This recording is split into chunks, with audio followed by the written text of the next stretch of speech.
السلام علیکم ورحمۃ اللہ وبرکاتہ۔ ناظرین، استقبال ہے، سواگت ہے آپ کا viral news live studio Jalgaon Maharashtra India میں۔ میں آپ کا میزبان مفتی محمد ہارون ندوی۔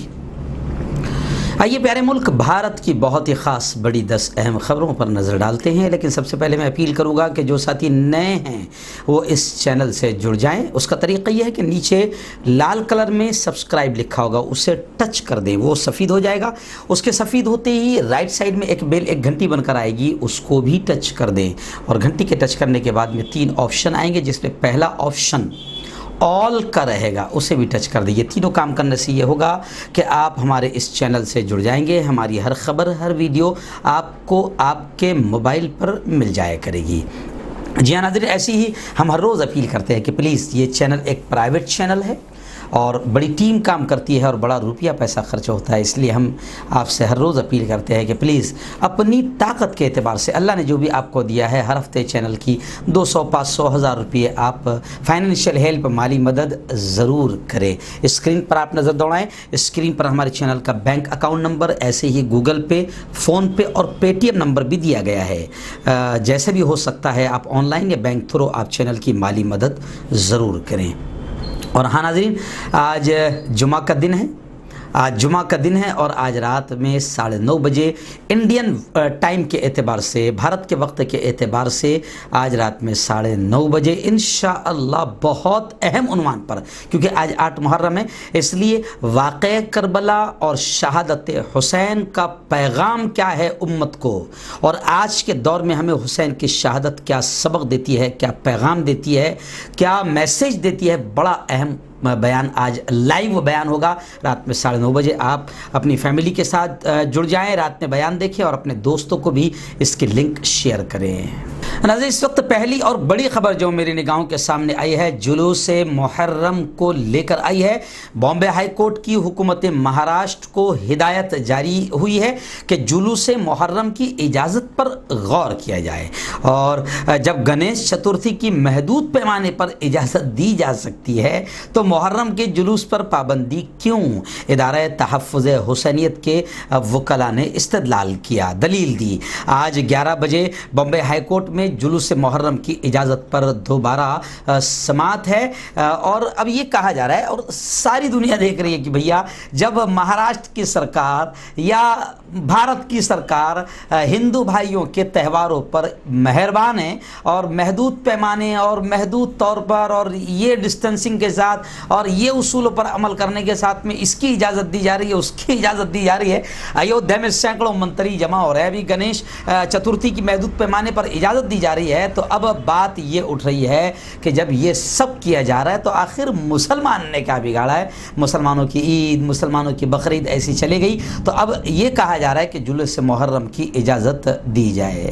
ناظرین، اتر پردیش سے اس وقت بڑی خبر آئی ہے۔ جی ہاں، اتر پردیش سے خبر آئی ہے کہ اتر پردیش کے وزیر اعلیٰ یوگی آدتیہ ناتھ اب ان کے نشانے پر مختار انصاری آ گئے ہیں اور عتیق احمد آ گئے ہیں۔ لکھنؤ میں مختار انصاری کی جو بلڈنگز ہے، عمارتیں ہیں، ان کو گرایا گیا ہے، اور الہ آباد میں عتیق احمد کی تقریباً کہا جا رہا ہے کہ 25 کروڑ کی املاک کو ضبط کر لیا گیا ہے۔ لکھنؤ ڈیولپمنٹ اتھارٹی نے جمعرات کی صبح یعنی گزشتہ کل پوروانچل کے مافیا ڈان اور بہوجن سماج پارٹی BSP کے MLA مختار انصاری کے بیٹوں کے نام درج 2 غیر قانونی عمارتوں پر بلڈوزر چلوا کر اسے زمین دوز کر دیا۔ LDA کے افسران پر پولیس ٹیم کے ساتھ حضرت گنج کے ڈالی گنج علاقے پہنچے اور کالونی کے سامنے مافیا ڈان کی بنی 2 عمارتوں کو منہدم کرنے کی کارروائی شروع کر دی۔